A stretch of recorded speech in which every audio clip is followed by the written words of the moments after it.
The L'Oréal Foundation and Unesco cooperate now for more than 23 years in the For Women in Science program.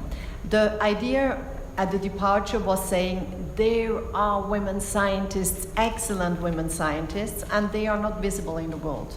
And there are too few of them. And those few, we do not see them, and those few, they are not recognized, and they are not awarded for their excellence. So we created the For Women in Science Awards. And these awards are meant to improve the visibility of women, to celebrate women scientists, to underline female scientific excellence, but also to create role models to help break the glass ceiling and to support women scientists. So we organized this 12th edition of the For Women in Science regional Sub-Saharan African program this year in Kigali. And thank you to Kigali and Rwanda for welcoming us so warmly in a country where women's rights have progressed immensely in the last 10 years. Unfortunately, COVID is a backlash for women's rights all around the world. We know that COVID led to girls leaving the education system, to child marriages, to an increased amount of gender-based violence. We know that poverty is having more and more a female face, and COVID led to a lot of female unemployment. This is normal, you know, when you have a gender unequal society, when you have inequalities in society, crisis is increasing them. And COVID did increase these inequalities. And that's also true for women researchers. Women researchers have been less visible. They have been at the forefront of doing COVID during the COVID crisis as medical personnel, as researchers working on vaccines, and still the visibility of women scientists was less important. We have done with the L'Oréal Foundation a small study in Europe and found out that women scientists published less. They published less because during lockdown they had more responsibilities at home, leading to less productivity. And that is a situation that is, of course, dangerous. It's dangerous for women, but it's also dangerous for society. Because societies in which women thrive are societies and economies which thrive as a whole. So when we look at the situation, so we have COVID crisis, and we start already at a place where the world, with women's researchers are only 33%.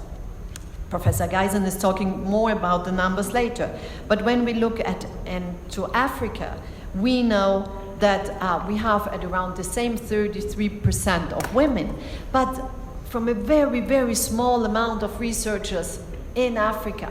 In Sub-Saharan Africa, we are talking about 0.68% in the last UNESCO report. And science is so important to respond to the world challenges, to the challenges around environment, around gender equality, around health, around disease, technology and innovation. So we need scientists. So if we have all around the world an average 33% of women scientists, when we go higher in responsibility, women are less and less present. Around 15% in high-level positions, and just 4% have received the Nobel Prize. Just 4% of Nobel Prize winners since the beginning of STEM Nobel Prize. So can we imagine? So we have, and that is the reason why, despite the difficulties that are linked to organizing a celebration and for Women in Science Award ceremony during the COVID crisis, we think with UNESCO that it is essential to do so. We have to celebrate women scientists. We have to make their talent visible. We have to make women scientists visible because the world needs science and science needs women. And that is not just an issue of gender equality. It is an issue of talent. talent, availability of talent. We, Africa and the world, has not the luxury to not use half of the world's talents. But we also need an inclusive research. It is not possible that the world of tomorrow is designed just by male researchers. We need women researchers to design technology, sustainability, the world and the society we want to create tomorrow. So we are here this week to give visibility to this young, extraordinary young women scientists. Visibility, but also training. So during the last 4 days, our young talents have been trained in additional skills that should, or we hope, that will allow them to break the glass ceiling faster in negotiation skills, management, leadership, on different media and communication training, different skills that will complete their scientific excellence in order to accelerate their careers and become role models. These young women are all working on issues that are important for the continent. That would contribute, issues that are much bigger than each one of us, that would contribute to the future around health, disease, antibiotic resistance, about HIV, malaria, biodiversity loss, restoration. So they were selected by an international jury for their scientific excellence. I want to highlight their achievement because to come here and to achieve this level of excellence, I know they will share with you of how much perseverance, effort, voluntarism, discipline, will is needed, and I want to congratulate them. We are here to celebrate them, and so we are very honored, I think, the L'Oréal Foundation, but I can also share that with our partners from UNESCO. Congratulations to our talents, and we are honored and happy to be here to celebrate them.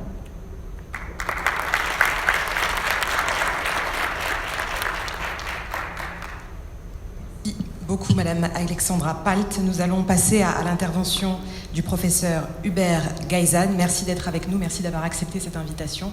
Nous vous écoutons.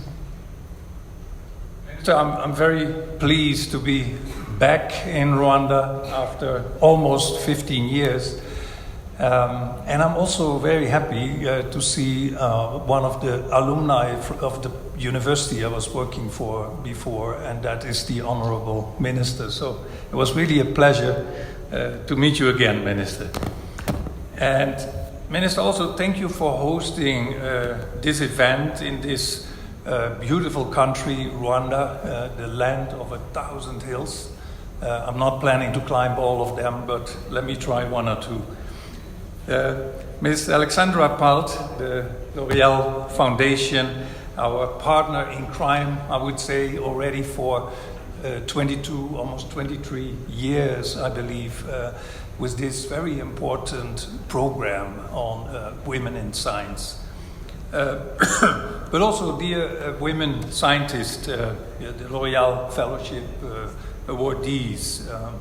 I also recognize the Secretary General of the Rwanda National Commission for Unesco, and of course the media, and ladies and gentlemen, all protocols observed. So I'm really delighted to join you in this press conference, and even more delighted to see you again tomorrow in the gala event in the evening, the highlight of the program. Alexandra already referred to the slogan of the program. The world needs science, science needs women. I think that says it all, correct? In fact, it triggers three questions that I would like to briefly address. That is, why science? Second, why women? And what are we doing about it? So why science? I would say let's face it, the past years have not been easy for science. Science has been under pressure, and under continued pressure today, be it on issues of climate change, environmental issues. Nowadays it's COVID, and every time it is indeed an inconvenient truth that is being communicated by science. And most people use that information with appreciation and turn it into positive action. But some apparently can't do that. And instead, they go in denial. And in fact, they go as far as attacking science. And that is very dangerous. And the irony is that today the world needs more science. We need more science than ever before to catalyze a global green and digital transformation. and in all the sectors that Alexandra referred to. So I'm not going to repeat these. But also to support and really catalyze the important international development agendas. The SDGs. Here in Africa, we have this visionary AU Agenda 2063. And to achieve this, we need more science, we need better science, and this is reflected actually in this year's UNESCO Science Report, which was launched just a few months ago. And indeed I will give some statistics from the report, but also let me say this report is freely downloadable on our website, and it's a wealth of information, so please download your own copy. And the title of that report is The Race Against Time for Smarter Development. And that's really capturing the time of today. So we need open science. The UNESCO General Conference just came back from Paris in early November, just last week actually, has adopted the new policy on open science, a very important step. But also, we need higher investments in science, and Alexandra referred to some of the figures here in Africa, 0.6%. Let me remind that 15 years ago, the African Union agreed to go to 1%. We're getting slowly higher, but the way to 1% is still long. We also need stronger science capacities, and therefore we need more women in science. And that brings me to the second question, which is why focus on women in science? Why is this so important? And Alexandra already gave a number of very solid arguments in favor of that. But let's look at the numbers. Here in Africa, we have 14 million students enrolled in tertiary and higher education. Now that is merely 6.4% of the global student enrollment. And that's low because the population in Africa is about 15% of the global population, so it is too low. But then if you go further, if you then look at how many of these are in science, that's only more or less 1/3. And then we come to the worst part of the story, and that's the participation of women, which I must say starts well. At the level of MSc, BSc, the participation is more or less gender balanced. But we lose women when it goes to PhD, and we further lose women when they go into the labor market as researchers. So we need to do better there. And it gets even worse. I mean, like in many sectors, women are underrepresented in R&D, and we have seen that globally, and in the science report it indicates that only 1 out of 3 researchers is a woman. These are data from 2018. Surprisingly, I must say, in Rwanda, there is even a lower engagement of women in R&D at 23%. That's again a statistic from the science report, so I would say let's work on that. I'm worried by the fact that women participation in newly emerging areas like artificial intelligence, so contemporary science fields, is even lower. Again, a statistic from the report, if you look at artificial intelligence, only 22% of professionals is a woman. Now, I always say gender equality is everyone's business, and that is because gender inequalities seem to be very persistent. Did you know that 95% of the Fortune 500 CEOs are men? 95%. Many of us arrived here by flight. In 95% of the flights, the announcement, "This is your captain speaking," is done by a man. Only about 5, if you go to the engineering field, 5 out of every 100 aviation technicians is a woman. So it gets worse when you go to the engineering fields. So the question, why focus on women? Well, the facts and the statistics speak for themselves.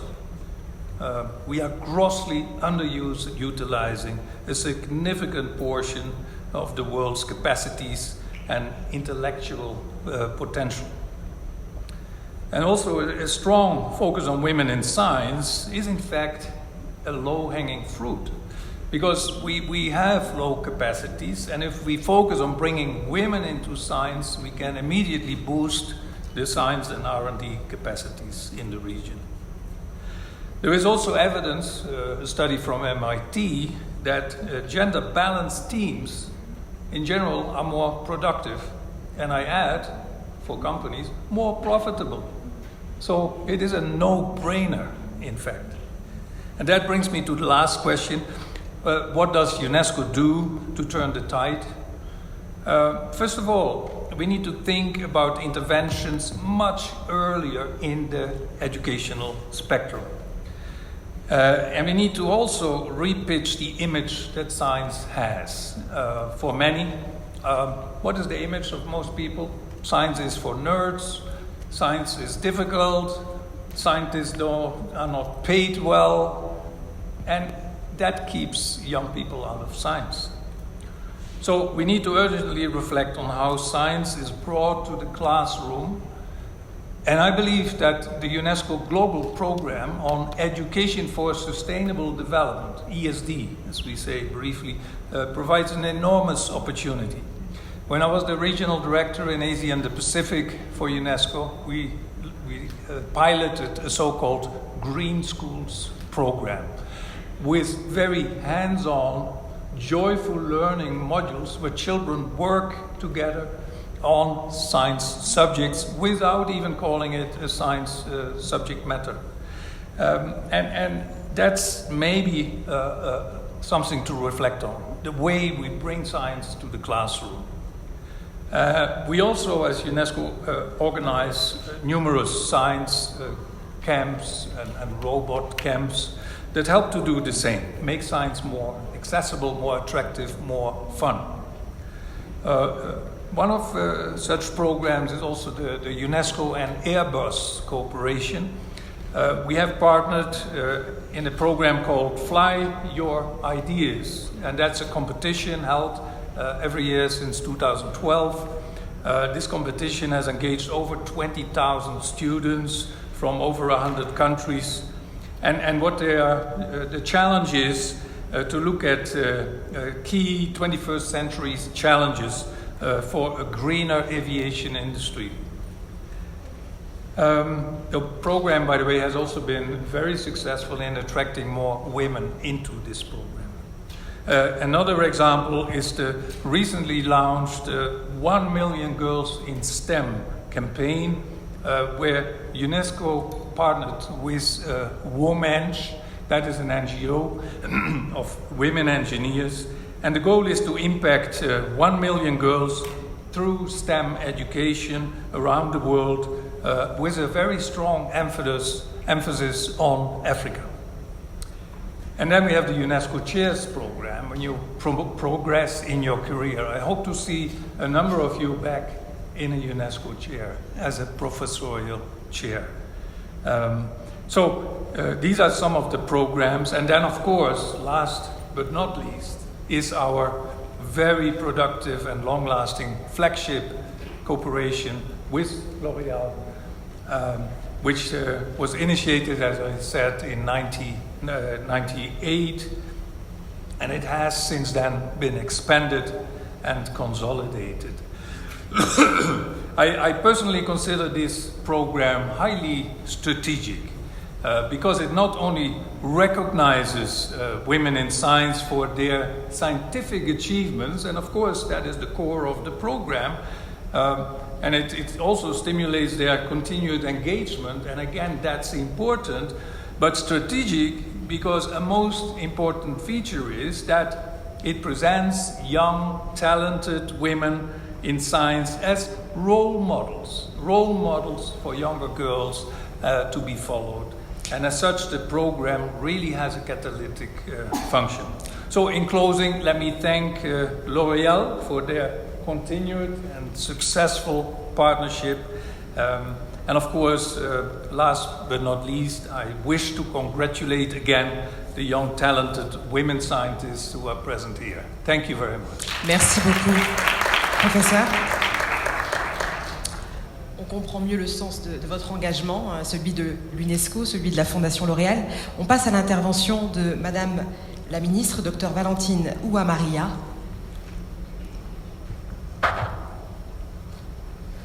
Thank you very much, moderator.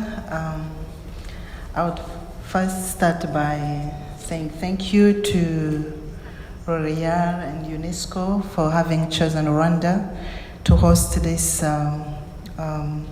ceremony of awarding young ladies, beautiful ones. I'm so happy to see them here in Rwanda, and you are most welcome. I want to talk about Rwanda's position on the education of the girls starting from early age, because here we are celebrating those doing research, but it must start from the basics. So that is why I want to talk about this. The government of Rwanda is committed to gender equality across all aspects of Rwandan life. It is unfortunate that it is in science where we are lagging behind, but also I'm happy that we have role models here who can show the young ones that it is possible, so that they don't have that fear that science is hard, that it is difficult to do it as a woman. So it is possible. Myself, I'm a scientist, you are scientists, so everyone can see that it is possible. There is nothing that can stop women to do sciences. Girls' education is a central component of strategies to ensure that there is inclusive basic education for all, and beyond basic schooling, to ensure that girls are appropriately skilled to contribute positively to the economic and social development of the country. And the government of Rwanda has developed and implemented different policies and strategies to increase the number of girls and women in STEM-related programs. Rwanda also is a member of different international frameworks. And we can start with the Convention of the Rights of the Child of 1989, where in its Article 28, that say every child has right to education. So that is the starting point, because you can't become a scientist or a researcher if you are not given access to education.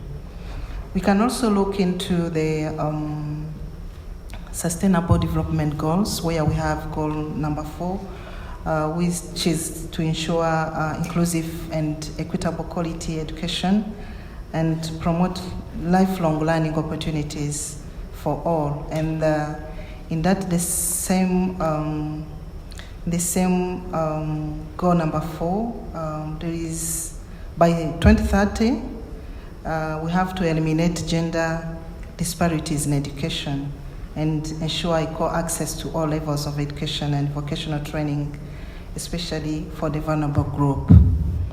So, and SDG goal number 5 states that achieve gender and equality and empower all women and girls. So I believe that these two goals are really fitting in today's speeches and discussions around women in science.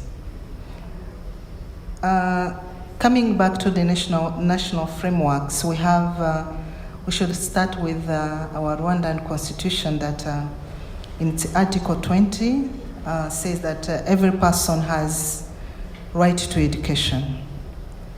And recently, Rwanda has adopted Vision 2050, which notes that the high return on investment in education, and it aims to achieve universal access to high quality education, and STEM choices for girls are also emphasized alongside market-driven TVET courses. We also have the National Strategy for Transformation 2017-2024 that considers gender as cross-cutting issue and critical to the development of the country. From all these, different institutions work with the government together in improving gender equity in education as well as equal opportunities after school. As I said, we may ask ourselves why fewer women and girls take up sciences in higher education. Because when you look at the statistics, in the primary education, we've reached the parity. But as we go up in the levels, the number of girls decreases, yeah. So one may ask why. I think Professor Geisen talked about the mindset that sciences are difficult, but also when you look around Africa and our culture, I think there is also culture issue where girls in Africa mainly are discouraged from taking sciences that, yes, they are difficult, but also the society consider women as fragile people, which is not true. And also in the past, women were considered as too unfit for such roles and actively discouraged from pursuing STEM education and careers, what we can call stereotypes. So that also is a reason behind having a few women and girls doing sciences. But also, another reason might be science, that sciences may take longer time. And yet society expects girls and women to remain at home and take care of the family. So there should be a balance between career and family and work. And I believe looking at the models that we have here, it can be possible.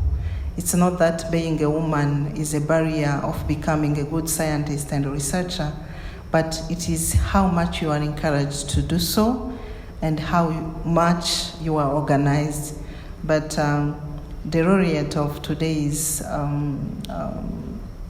event prove that it is possible, and I believe if we continue having such kind of a gathering that we show what women scientists came up with, I think this cultural behavior or cultural understanding will go away.